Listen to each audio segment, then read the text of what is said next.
boa tarde. Vamos continuar então estes colóquios. Agora vamos ouvir o Gil a falar um bocadinho sobre polinologia. O Gil licenciou-se aqui na Universidade de Lisboa em 2004, trabalhava como geólogo numa mineradora de bauxitos no Brasil. Em 2005, através do programa Leonardo da Vinci, esteve como estagiário na República Checa, na Academia das Ciências. De 2006 a 2010 esteve no seu programa de doutoramento entre a Universidade de Aveiro, Lisboa e a República Checa. Em 2010 entrou igualmente como geólogo na Galp, parte de exploração e produção. E bem-vindo mais uma vez de volta e obrigado pela disponibilidade por estás aqui. Obrigado a todos. Bom, eu gostava de começar por agradecer o convite que me foi feito e dar os parabéns à iniciativa. Para mim, que estive envolvido no núcleo de estudantes de Geologia enquanto fui aluno, é com muito gosto que vejo que as atividades continuam e, portanto, os meus parabéns aos organizadores. Para falar de paleontologia, eu infelizmente não tenho nenhum vídeo de microbichos a fazer a sua coisa. Quanto muito queriam me expor a um pólen a germinar, mas acho que não seria muito interessante. Mas pronto, espero que gostem da mesma. Então, o que é, nós vamos ver, esta apresentação está dividida em várias partes, vamos ver o que é a paleontologia, os métodos, que é um aspecto importante, a utilidade da paleontologia, onde é que estas coisas podem ser, onde é que a paleontologia pode ser usada, não só na ciência, como também na indústria, dos petróleos, as componentes de um resíduo orgânico, é isso que a paleontologia estuda, palinofácies e análise de rochas geradoras, como pode ser utilizada a paleontologia para avaliar a maturação térmica e também para a bioestratigrafia. Ora bem, paleontologia, o que é isto? Pode ser definido de forma mais básica como um ramo das ciências da Terra que estuda a componente orgânica das rochas sedimentares. Eu acrescentei ali e metasedimentares, porque no doutoramento estudei também metasedimentos. Rochas foram sedimentares, agora são rochas metamórficas, de baixo grau é certo, mas a paleontologia é ainda aplicável neste tipo de rochas.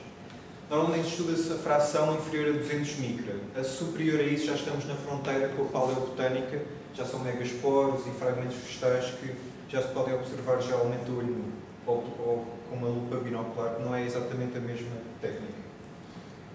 A paleontologia, ao contrário de outras ciências e outras áreas da micropaleontologia, não está restrita a um grupo fóssil ou tipo de organismos. Nós basicamente estudamos toda a componente orgânica que existe numa rocha. Portanto, tudo o que tem composição orgânica pode ser estudado pela paleontologia. Neste aspecto, é um conceito diferente da paleontologia no âmbito da botânica. Os botânicos estudam os pólenes e os poros diretamente das plantas, quanto muito já saídos das plantas. Nós aqui estudamos a paleontologia no registro fóssil. É por isso que muitas vezes também se utiliza, ou não muito frequentemente, mas por vezes, o termo paleopaleontologia. E há digamos, a Bíblia para quem quer começar com paleontologia, é justamente chamada Paleopaleontology. Foi deste livro que eu tirei muitos dos gráficos e exemplos que vou aqui mostrar. Ora bem, o conteúdo orgânico das rochas sedimentares depende do ambiente de sedimentação. Isto vai ser chave para ou muitas das utilizações que a paleontologia tem. Bom, os métodos. Basicamente o que temos que fazer é pegar uma rocha e extrair de alguma forma ou separar o conteúdo orgânico do conteúdo mineral. Normalmente o que se utiliza é um conjunto de métodos químicos que eliminam a fração, dissolvem a fração mineral e ficamos só com o resíduo orgânico. Então basicamente temos uma amostra, é limpa e triturada, depende normalmente de pedacinhos bastante pequeninos, 1 ou 2 milímetros. Uma primeira digestão com ácido clorídrico para eliminar carbonatos. Se a rocha não for carbonatada, podemos saltar este passo. Digestão com ácido fluorídrico para dissolver silicatos e outros minerais. Muitas vezes é também feita uma segunda digestão com ácido clorídrico a quente para eliminar minerais que, entretanto, se formaram com estas reações e outros que não tenham sido dissolvidos. Depois deste passo, já temos à partida, se tudo correr bem, temos a componente orgânica separada e isto pode ser imediatamente utilizado para o estudo palinofácil, ou seja, temos o resíduo, montamos numa lâmina, pomos uma lamela e observamos ao microscópio de luz transmitida. O microscópio normal até pode ser um biológico, não escusamos ter um petrográfico.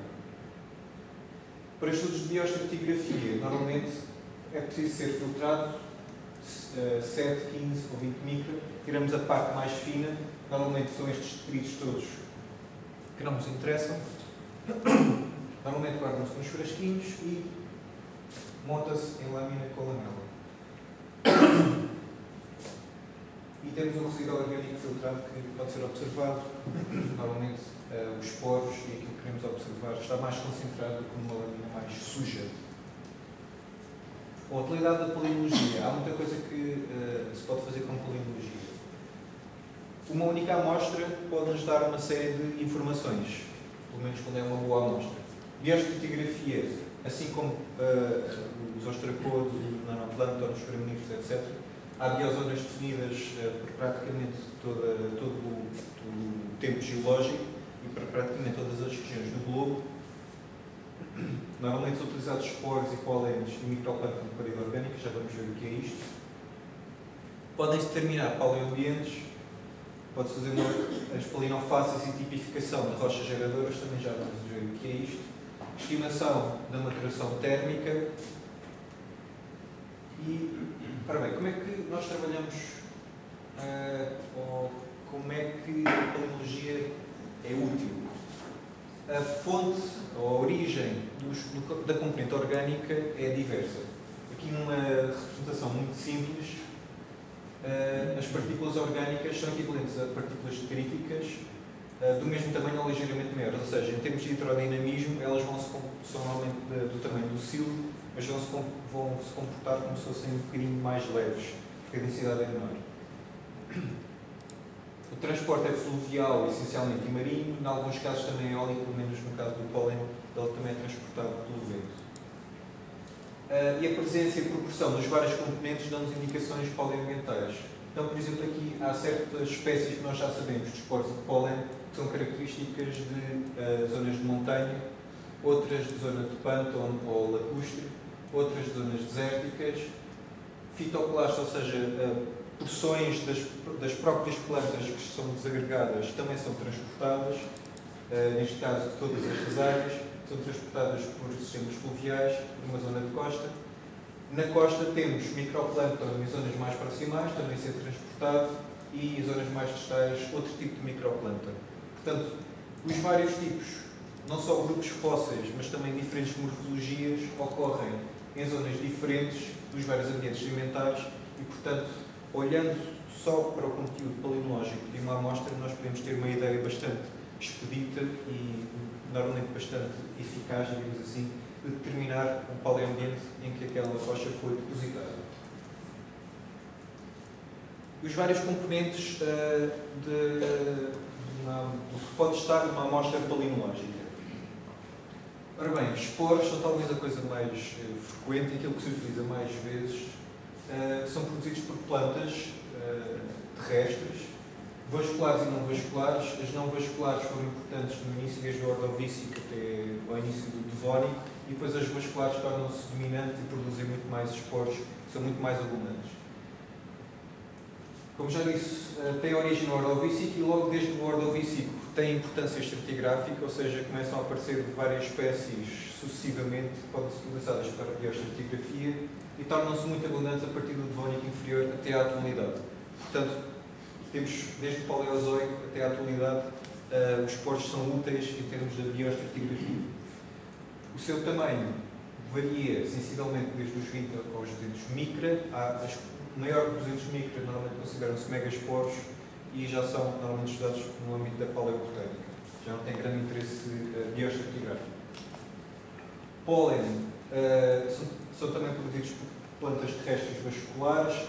Há algumas coisas que nós não sabemos bem se são de pólen já no Devónico, mas só começam a aparecer coisas que temos a certeza a partir do Mississippiano, ou seja, carbónico inferior, e a partir do carbónico superior há tipo uma explosão e de repente qualquer amostra que venha do Pensilvaniano ou uma altura uma rocha de idade posterior, são normalmente dominantes.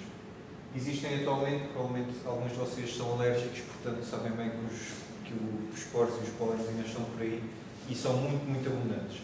Isto é uma das grandes vantagens dos esporos e dos pólenes, apesar de eles serem só produzidos ou quase só produzidos em ambiente terrestre, são produzidos em tanta quantidade que, mesmo em zonas distais marinhas, eles continuam a ser depositados, continuam a se encontrar. É claro que em proporções menores do que em ambientes mais proximais, mas eles continuam a estar presentes. Portanto, praticamente tudo o que é rocha sedimentar vai conter esporos e pólen. E os fitoclastos, já referi há bocado, não são mais que restos de plantas, aqui um xilema ou qualquer coisa do género, pois a maior parte dos fitoclastos que se encontram são bocados indiferenciados de madeira, basicamente, que também é transportada e depositada.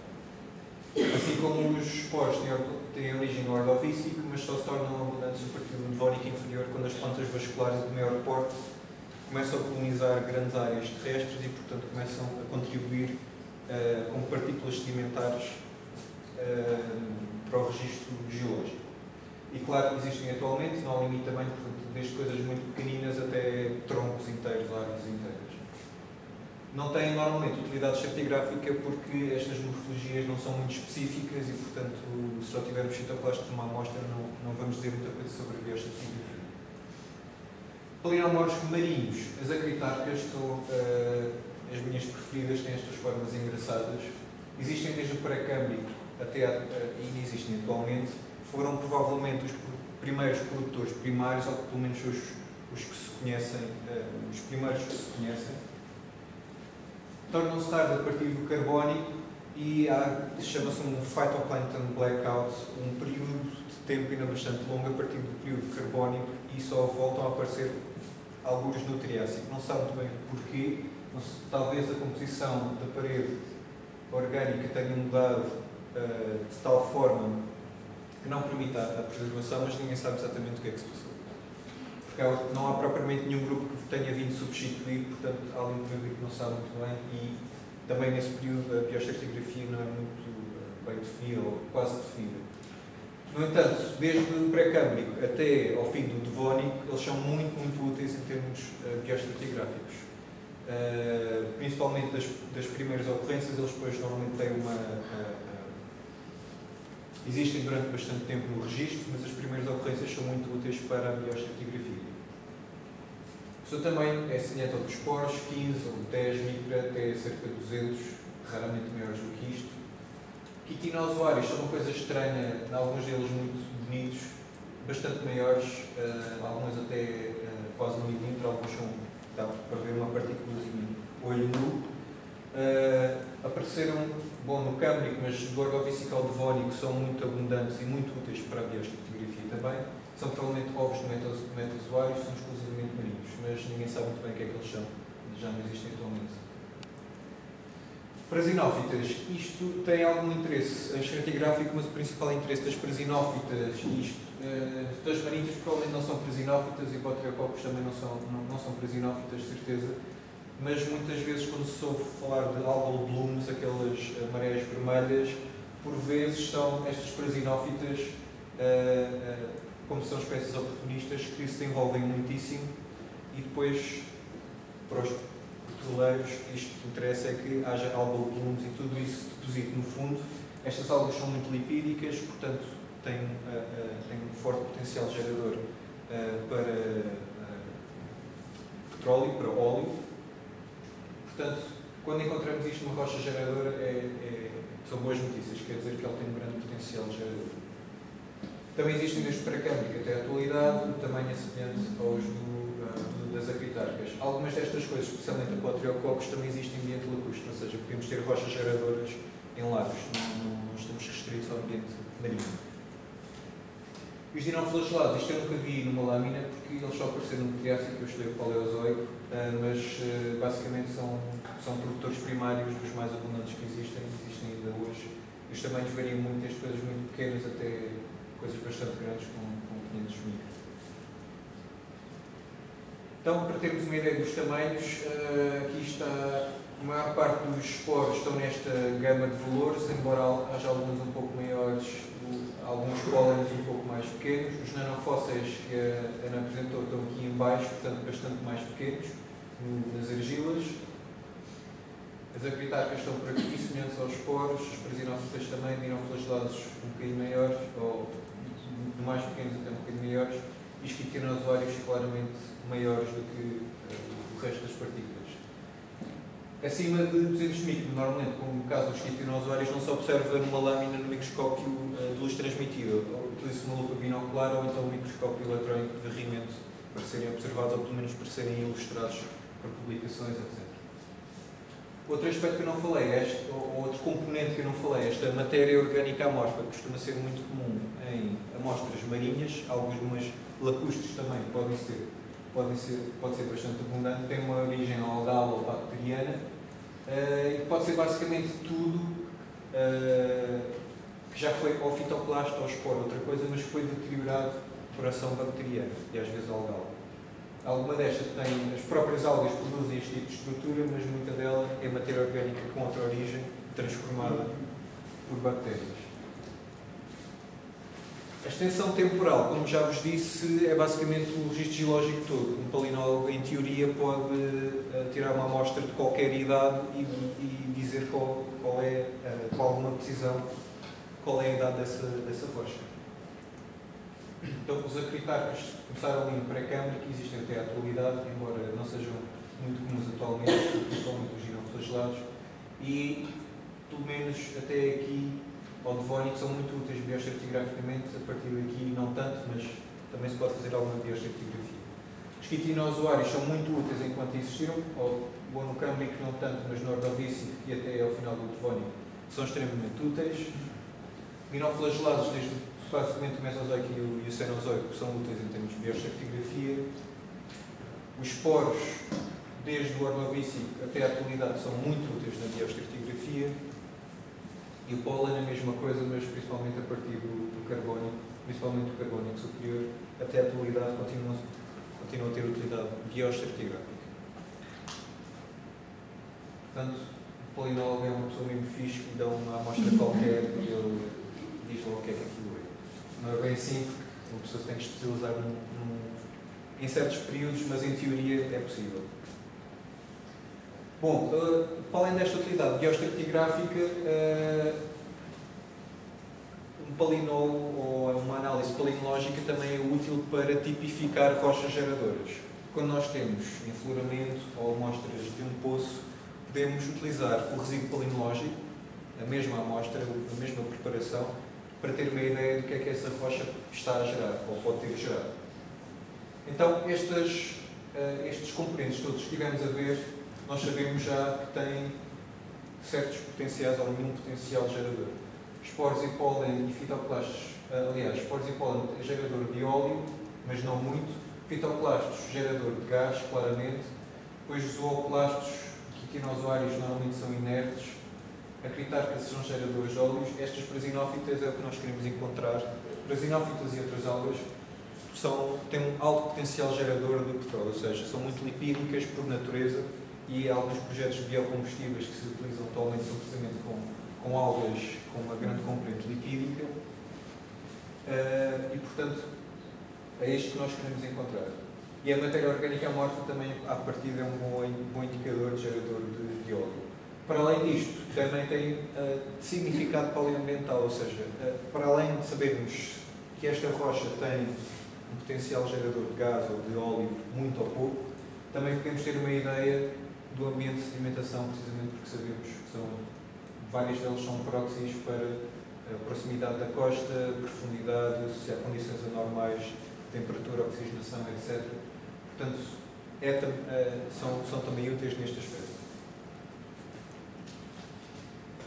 Um exemplo de polinofáceis, este é um exemplo muito simples, um que eu utilizei na tese, que é fazer um diagrama ternário em que se põe de um lado a matéria orgânica amorfa, polinomorfos, aqui está tudo junto, polinomorfos, esporos e pólen, mais acritarcas e prasinófitas, e na outra fonte a fitoplastos. Isto é algo entre o paleoambiental e o potencial gerador.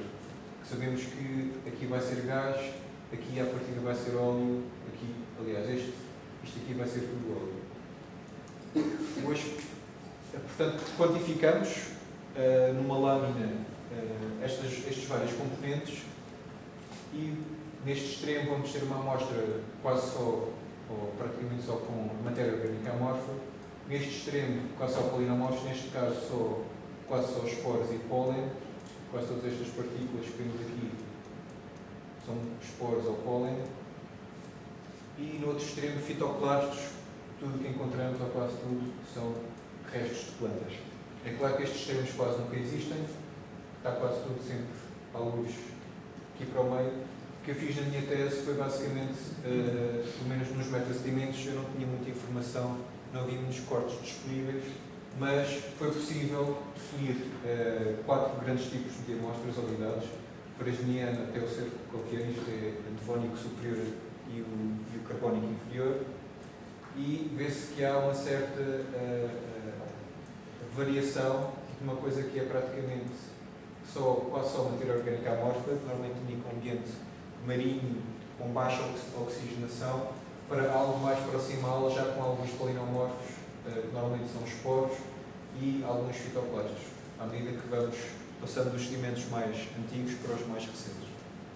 Mas há muitas coisas que se podem projetar, terrestre versus marinho, há mesmo muita coisa que se pode fazer com isto. As variações normalmente não são absolutas, mas relativas, sabemos que estamos numa coisa progradante, retrogradante, etc. Outro aspecto muito interessante da maturação, e já foi dado aqui um exemplo dos ostracodos, que é ter uma ideia se aquela rocha está na janela do óleo, do gás, se ainda está imatura, se já está demasiado madura e, portanto, já não está a produzir. Isto baseia-se no facto de matéria orgânica, com o tempo, especialmente com a temperatura, escurecer progressivamente. E é um processo que é irreversível, ou seja, uma rocha que tenha sido aquecida até, digamos, 200 graus, vai ficar bastante escurecida, a matéria orgânica que contém, e se voltar à superfície ela não vai voltar a ficar amarela ou translúcida, ou o que seja. Ela vai registar qual é a temperatura máxima a que esteve exposta. E, portanto, nós podemos utilizar isso para estimar a maturação de uma rocha. Aqui é um exemplo de algumas, provavelmente tem que ser revisto, isto já é um bocadinho antigo, mas alguns dos componentes que eu vos disse, a sua progressão, desde sem cor, passa por amarelo, castanho, castanho escuro, preto, e muitas vezes não chega ao cinzento, os polinomorfos destroem-se, ou são destruídos antes de chegar aqui a isto, ao cinzento. Portanto, toda a matéria orgânica tem esta evolução de ficar progressivamente mais escura, perde transparência, ficam cada vez mais difíceis de observar. E, portanto, isto é daquelas amostras de metasedimentos, vamos estar aqui no preto. Aquilo é um fragmento de esporo, está totalmente opaco, não se vê nada, e a matéria orgânica amorfa, ali é uma prasinófita que por acaso está cinzenta, não se vê alguma coisa, e toda a matéria orgânica amorfa que se vê aqui está também muito escura, ou seja, esta amostra já passou de prazo. Se produziu alguns hidrocarbonetos, já não está a produzir, está demasiado madura. Esta, à partida, vai estar aqui no dark brown, ou seja, ainda tem algum potencial gerador. Neste caso de gás, a maior parte destas coisas são fitoplastos e, portanto, esta ainda tem algum potencial gerador. E, normalmente, nós utilizamos todo tipo de matéria orgânica é passível de ser utilizado para termos uma ideia da maturação, mas normalmente utilizamos os poros porque tem uma progressão mais regular e permite-nos fazer uma divisão mais fina. E, portanto, os poros começam a ser mais ou menos amarelos, vão escurecendo até a dark brown e depois ficam pretos. E isto pode ser diretamente correlacionável com a janela do óleo e do gás. Aqui estariam imaturas e aqui demasiado maduras ou já só produziriam outro tipo de gás. Portanto, neste caso estaríamos ali, submadura, e neste caso estaríamos ali, provavelmente, no dark, entre estes dois, provavelmente. Portanto, numa amostra que pode ser tirada de um poço e processada em algumas horas, nós temos logo uma ideia da bioestratigrafia, da maturação e, em alguns casos, também do paleoambiente. Portanto, tem a paleologia neste aspecto bastante versátil. A bioestratigrafia, para terem uma ideia, esta é a coluna a cronoestratigráfia do código, esta divisão dos conodontos. Os conodontos é pelo menos dentro da micropaleontologia, é a coisa mais precisa que se consegue. Os poros não têm uma divisão tão boa, ou seja, cada biozona definida para os poros corresponde para aí a 2 ou mais biozonas dos conodontos. No entanto, a paleontologia tem menos restrições litológicas. Os conodontos têm que seguir de calcários ou de marcas. A paleontologia pode ser utilizada em argilas, silíceos, até algumas areias mais finas, pode ser utilizada. E, portanto, é bastante mais versátil. E estas restrições operacionais, estou a pensar em ambiente de poço, em que se estão a tirar amostras. Para os conodontos, normalmente precisam-se de vários quilos.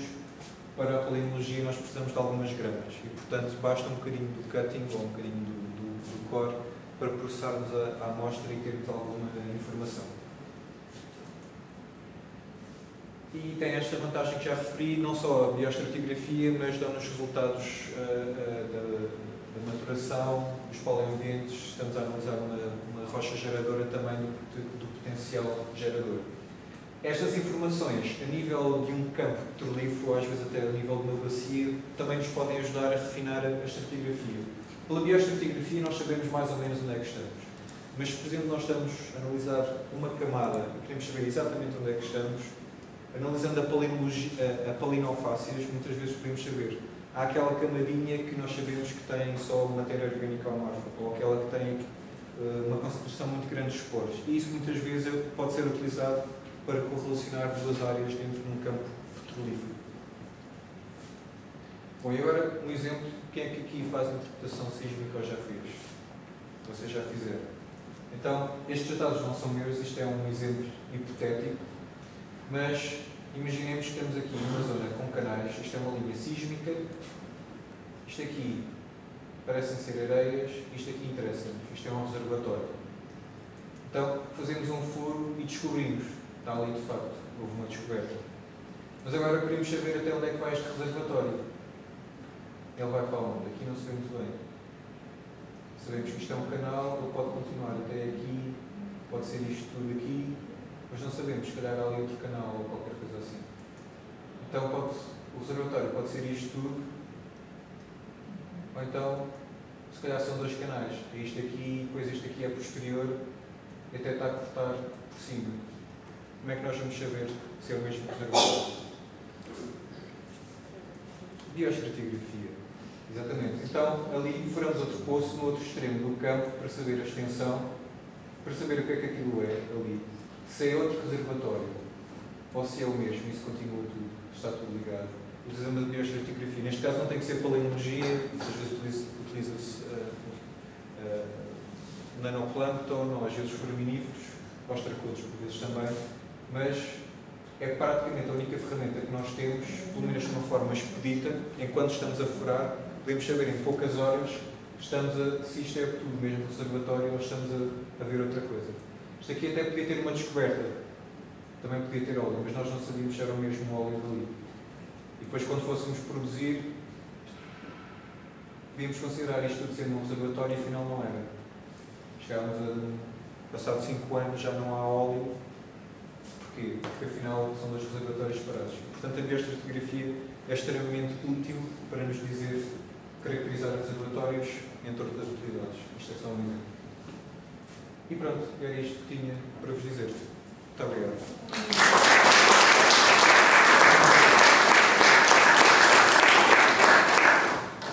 Obrigado, João. Perguntas que queiram fazer, por favor?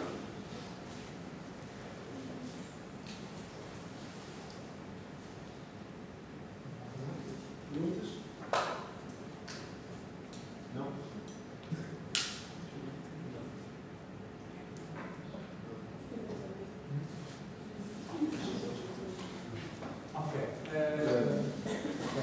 Não havendo perguntas.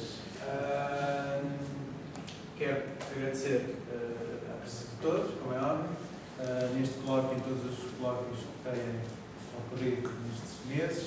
Agradecer, obviamente, a presença dos três convidados. Infelizmente não temos ninguém de frente de mim. Alguém bateu-nos à porta a reclamar. Mas pronto, temos muito reclamações. Este será o último colóquio de Paleontologia este ano letivo. Esperemos que para o ano haja a oportunidade de ter mais colóquios e qualquer sugestão relativamente à organização, a propostas, é só contactar o departamento, por acaso Marcos e Silva, e de certeza que poderão fazer novas coisas para o ano que vem e esperemos com a vossa presença. Obrigado a todos e para o ano que vem. Se quiserem, podem aproveitar o resto do... e também quero agradecer aqui ao pessoal da Multimédia, que tem vindo colaborar connosco também nas palestras. Também é importante o contributo deles. Obrigado a todos.